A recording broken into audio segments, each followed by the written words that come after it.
masain có thôi soi ngay thadu zong te Christmas ti bai ka bu ku fe ka chu on vision gospel tv a hian kumin kum thar thu cha kha ka soi to a ei sang hi som ni pakhat Christmas thu cha sei vele thei tor hun tha min pe hi Lawmawm ka thi tak setani Christmas thu cha Tana ka sei tu ri mitin Tana Chanchin Lawmawm tini do na ni Pathian thu lo ngaithla la Chanchin thaluk ziak bung ni chang som atanga som pali thleng hian lo ngaithlang u tin van ter ko chuan an hena lau su lang ngai ro u mitin ta tur Chanchin Lawmawm em karon thlen chewani vena hian in tan dauda kho chandam tu piang ta lal Krista chu tin hei hin tan sin sian turani nau sen pon tuam ran so peng thleng amoin muang atia tin thole khata van tir ko hna chuan van mi ho mi puen lo om ta chiama Pathian an faka chungnung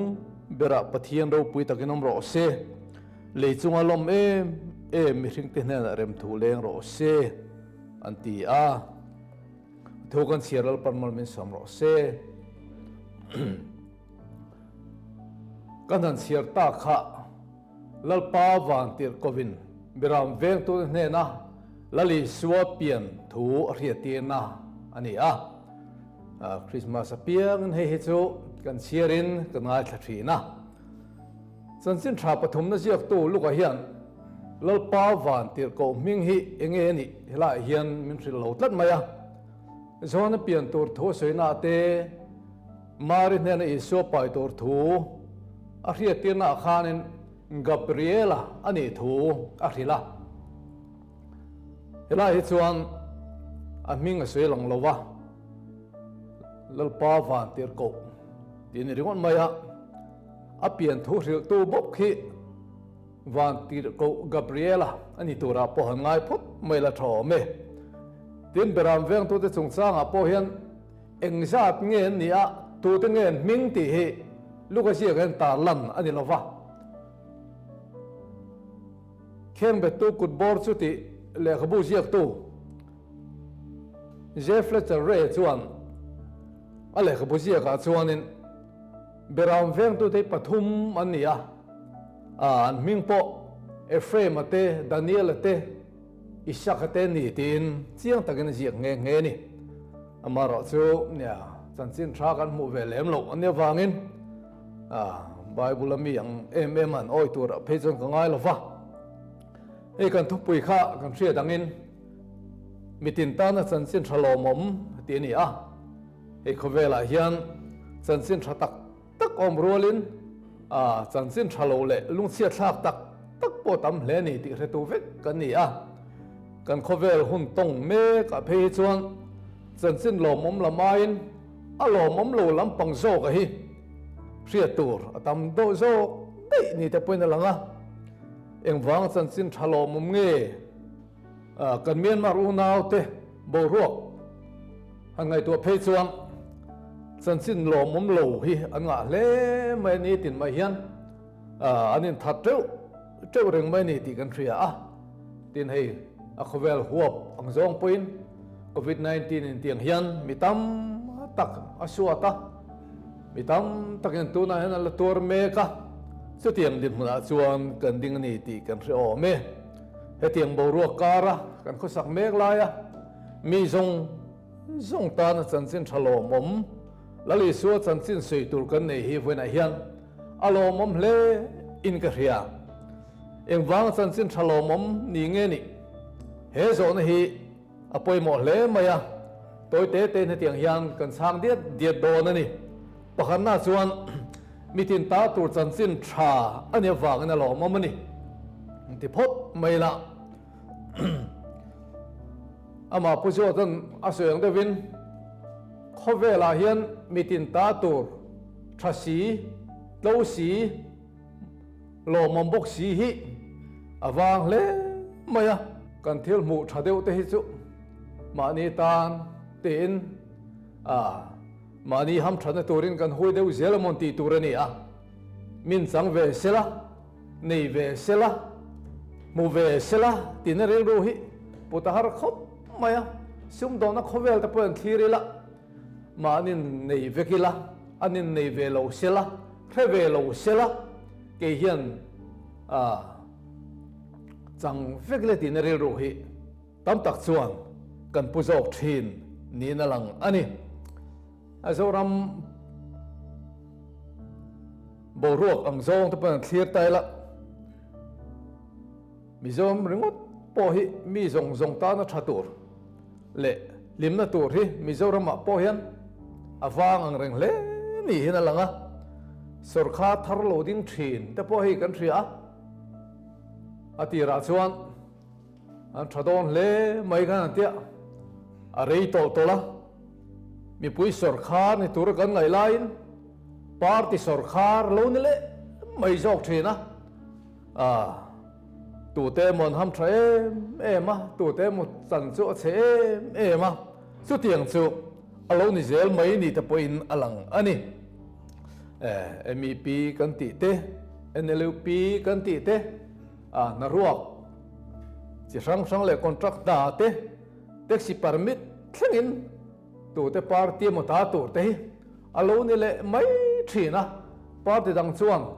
chan tu ri an lo nei lo le mai thin chu tiang vel mai din mun a chuan kan dinga chanchin tha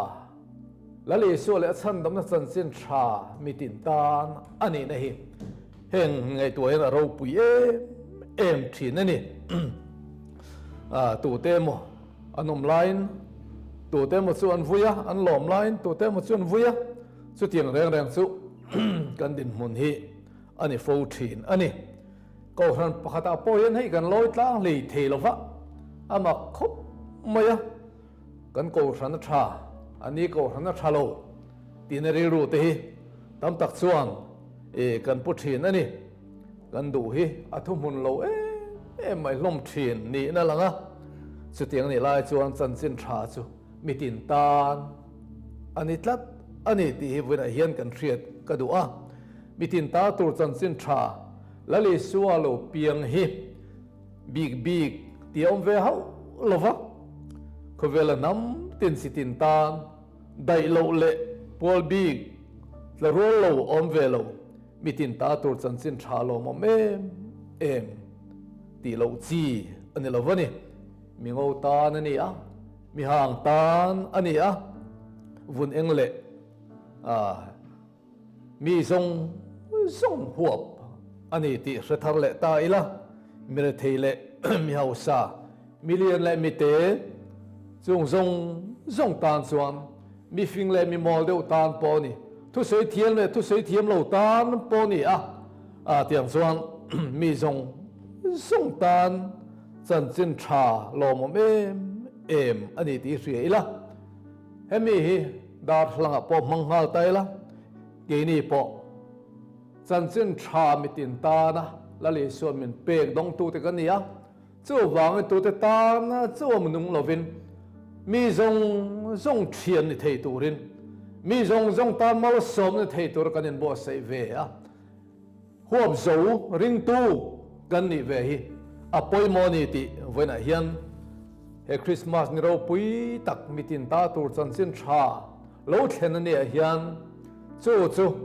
kan ni ve em tinari ru kan putlat adum hlei ka hria adot le chuan remna chanchin tha ani awangin a lawmawm ani tile phot maila mi hring nun ho tinu be em to chu in rem na le in lung ruang na hi ni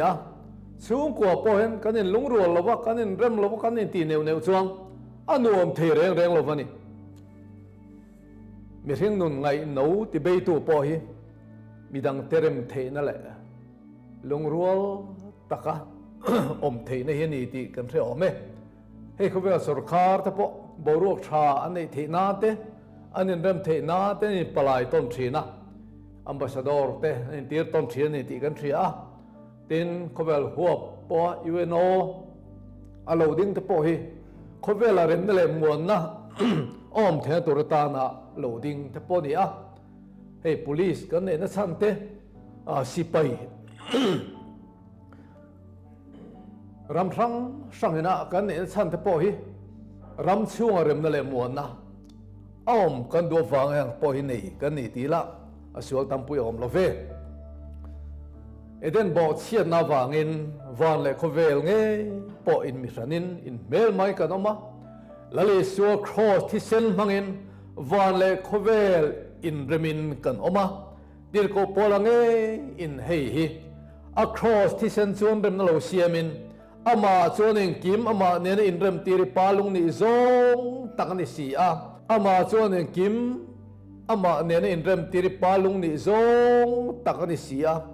ama nge ya chuan le thilom te po van thilom te po ama nen in rem tir hi te in menthil ani Serampore College a BD kan zir lai khan kan zir tir to Pathian lali so cross tung chho hian van le khovel in rem na ain tira akham phei hian van le khovel in rem wang mi hring te in rem tur kan ni sia ain tiren tin asoya adik le ka ria chu chu voin thleng po hian ka thei ngil thei lo ani he Chanchin thazara hian tu te mo rem big lovin mi zong rem thei tu kan ni hi apoi mo hle in ka ria ama kan la le so ngai point rem na siam tu te chu aninga thole Pathian fa vuan an lawm do sia ti in min hril nge a te ko pola ngai point a thei phot chuan nang mani lam tal mi zong nen in remin amro te in min hril bok ani voin remnalal pian ni champaphak kan man ni hian kan no pui kan pasal te kan ule naw te kan tu le fa te kan thenom khoven te ni tina kan tho pui te le ni tina rong kan bo pui te nen hian in remin kanomem chu ma ni theu po kan in zo apoi mo o me le chunga lo me mi hring te hen arem thuleng ro se thil dang soilo mi hring te hena arem thuleng turin van mi pui ho khan hla moi tak an ron rem ani kha zo ne isaya bung som le pakhat chang ko na khan katlang thiang lima reng chuan in ti nat a om to lovanga in ti chiat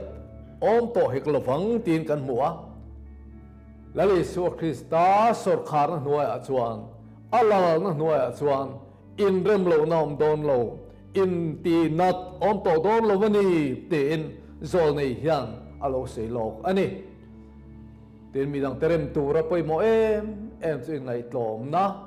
thu nuai rol na te po kan ti thei ome hei hi ni chapo na ril ru atang chuan midang rem thei lo thupui nuam ani thei lo va tlom na ril ru atangin midang te kan rem thei thina midang da point kan bolom nuam anti thina ni ador le pathum na chuan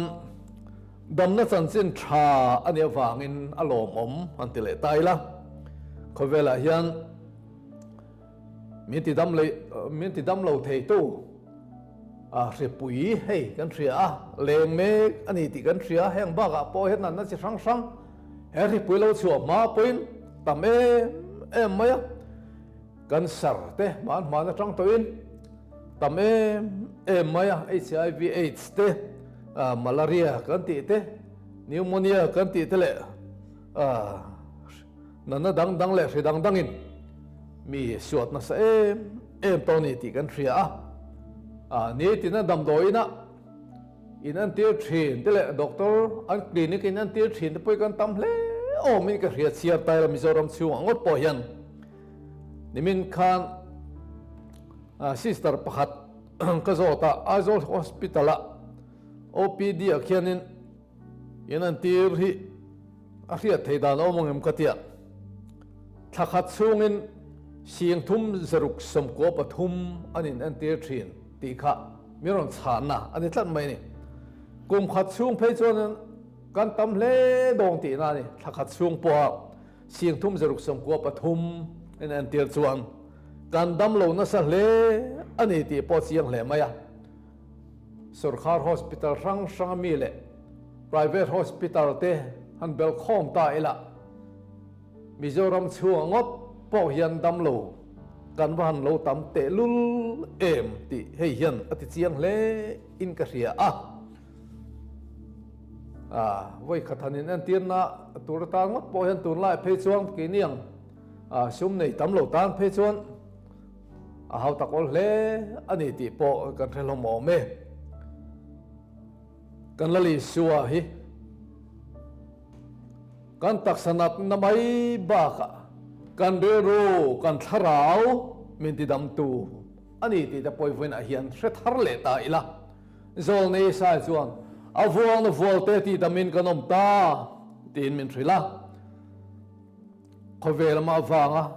an dam the tur Pathian of pa khovel aron tir te na ma kan lali suange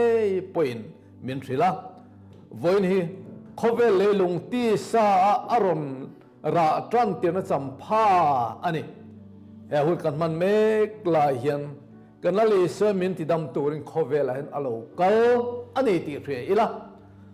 dam doi lama te kan tlan thin a tha dam puina na kan man thei phot chuan a tha chu tiang ni lai chuan inat na le kan nat nei kan lalpa hian min ti dam dai to ni ti ta poi kan hriat atul hun om ve thin ani lali so pian ma dei to khan zol nei sai chuan avuang na vual te ti dam kan ni to thu alo tlang au dei to maya ke nge po hi kalung thalo min ti dam sak to chu lali suwa ani chu sei zui zel lo mai la kan na dang ta poi ke po min lo ti dam sak to thin chu tiang ni la chuan eng mo na dang ai chuan dam doi ta poi ka mang tho cái phố truyền thấu tôi nào bên này mấy cái này thấu xuất tiền này lại chuan con nó dùng sao đầm đồi ring vết tôi cho con này chuang lâu ở trang cần mang trang chuan lá lì xua tới po hi ring thầy phe lăng chuan ring dễ thầy phe lăng chuan thà dọc đây chuan cái hiệp mà rõ chu cái ring nó hi chắc lâu phố chỉ na kan tan kan dam na turin kan taksa kan ro kan Thlarau dam na turin lali suwa hi kan tan khovel le lung aron rapani ti kan hriat kadu tak setani ro na ti kan van tamem te ro depression anxiety kan ti tele na dang mi thiam te chuan si sang te pan lo then o me heng song hi avuang na volte wangin ti damin kanom theni ti kan hriat adom ka ti tak piset ani apolo som pakhan na thale lung hanrap masatu jing mi pakat bus alrina khan me hringin thale lung arap ain lali suan khovel le lung aron rapero puizo ten serampur common room pakhat chuan in tara rau pui cái thì khóc mấy tiếng ní hiền sẽ bọc sẽ cho về phố thì này anh hiền là một chiang khóc về là bọc chân chân trà thì lên thán lọt nua khan và cô là cái kata thì bọc sẽ làm bồi cái nồng lai thì bọc khan là lâu cái là thủ thì bọc rồi xuôi đi yang chuan khóc về đầm na tan là lì xua hi alo cái anh ấy thì ama ngày bọc hiền chiang le ani le apalina chuan lungoi na chanchin tha ani awang na Lawmawm dile don ani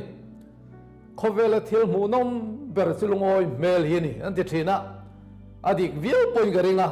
chu tiang ni la chuan khovela hmuhnawm lo ber po lungoi lo mel hi ni ang ti kha arin thei ani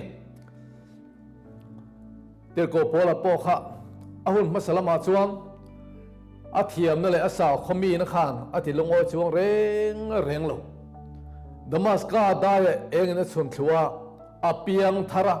khovel mun sang Krista chanchin tha puang tu isen te ti eng tu lalpan ruata ni ti kan hria a khatiang chanchin tha alo nun puya lalpa Tana an thutak ka chuan anun athak dang lam ta chiang khop maya keizong engang poinom maila lungoi zel ka ching to sia retheom dan ka thiam hausaom dan po ka thiam te tia a soi zel na sa miti sak tua chon engkim ka ti the ni a ti rema to mai ni engkim lungoi thei apoi mo sia he chanchin tha la le so Krista chanchin tha hian lungoi lo te ne na lungoi hleithei lo te ne na po lungoi thei na aron khen telani ti vena hian kan hriat adum hle in ka hria min la le so mu fu to chuan are themo a hausa emo alungoi thei thin nan na muna po dam thina tor na muna po alungoi tat to thin ni ti te hi venin se thar le ila ven kan lalpa pian sampha lom tu te hi kan san to kha kan lungoi ve mo Krista min tho sakro pui takawanga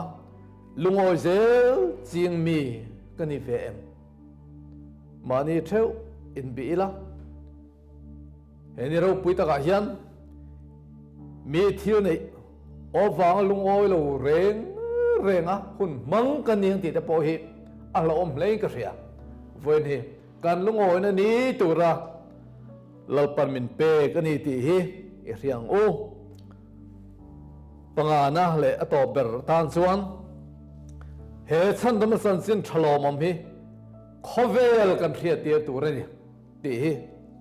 sei le ka duwa zol nei sa le khabu bok bung samruk pakhat chang khata tanga chang thum hi moi ka tia kan sei tur nen hian ain me boka hei hian sia le zok kan duwa thu nuai rol te nen a chanchin tha hrial tur lalpan hriak mi thia wangin lalpa Pathian Thlarau chu ka chunga om ani chuan thinlung lung chia te tuam tur te sal te ne na chuan thu le mi tang te ne na tan in hon na thu sei tur te lalpa lungoi kum thu le kan Pathian phubalak ni thu sei tur te lungai zong thamuan tur te vutai pangpa tha hrui te lungai a lim na hriak te ngoi na Thlarau ai fang na sil fen te an nena pe ka zan lungai om te tan ruat tur te in mitir ani ani che choi moi om na turin fel na thinglal pa phun te ti ani thei nan ti in hala hian min hril ani chanchin tha lalpa lungoi na chanchin tha hi khovel ne na hriat tir tur mo phur tu te kan ni ti vena hian kan in hriat adum hlein ka hria khovela hian mi hring kan thanem khop maya tlu le dingon sang khat mun sari le point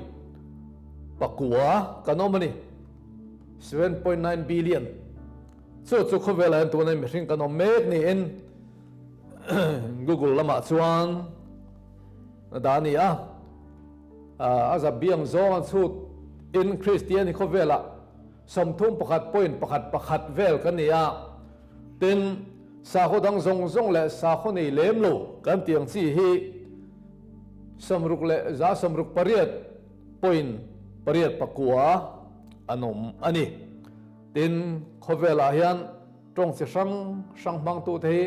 sang sri somko pasari kan ni tin mi thiam te chuan an soya mani tong nge Bible nei to hi zaruk som kole pani chaw kan lawma thutlung thar chaw nei hi sang kha zanga som le panga anoma chu khovela kan din mun te alani chaw ani chanchin thrashil atul zia Bible nei lo te poina Bible an nei ve then tur ta na kan be na sat atul zia hi a chiang le ani voin he kan thria dangin missionary ro pui ber lali suan khovel aron ra na ni ani a bitin ta tur chanchin tha lawmawm em khawela aron thlena a thi nu a zir tir ten khawel mun sanga an puang dar le a zir tir thawmang po kha India rama lokalin Madras tlang pakhata khuan fein an sun lumani ti chanchin ko ran chanchin siang nal ma chuan mo tur om nge ani khawela hian mi hring thi zat ni tin noi khat la singa anom ni in alanga internet lama tang thlir chuan mun za mun khat vela hi wang ram kai ni tang sela noi khat la singa chuan ni khata mi za som ngai wang ram kai don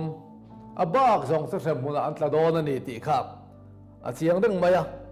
kan mo phurna Christian te ko ran ho te kan mo phurna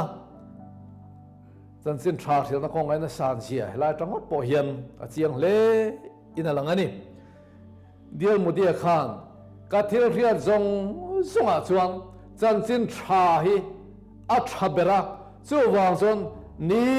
tinin chanchin thai ka hil lo thei lo wani ati top mai ni aril ru hi awan an ton tlak te lu le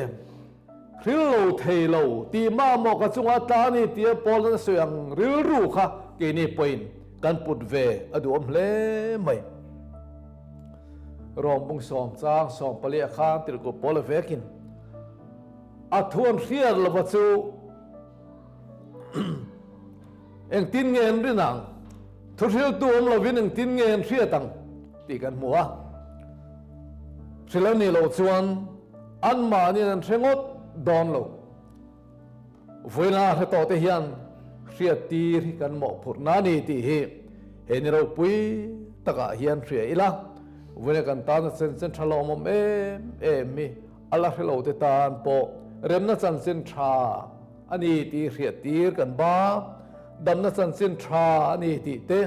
mitin ta na chanchin tha ni ti te lungoi na chanchin tha ni ti te hi hria tir kan bat kan mo phurna liau ni ti hi hria ila he Christmas ni ro pui tak khovel sandam tuin khovel leilung ron ra tran ani a hian mi te ne na lali su Krista chanchin tha hi sil ve tuin mo ka phurani ti hi ke ma nian lian ber sela midang te tan lali suan ni ve the tur mal som na ni turin he ni mang tu zong te du sak na ka hlan ngal bok cheu ni lalpan kan soi tak mal min som ro se amen